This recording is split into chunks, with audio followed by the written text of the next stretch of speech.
জীবনসঙ্গী পাশে থাকলে মুঠোফোন সরিয়ে রাখুন।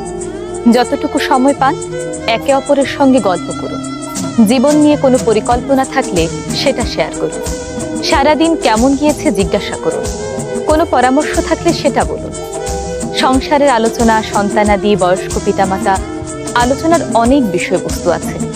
কত মানুষ আছে একটু কথা বলার অভাবে এক বুক আফসোস নিয়ে ধীরে ধীরে শেষ হয়ে যায়।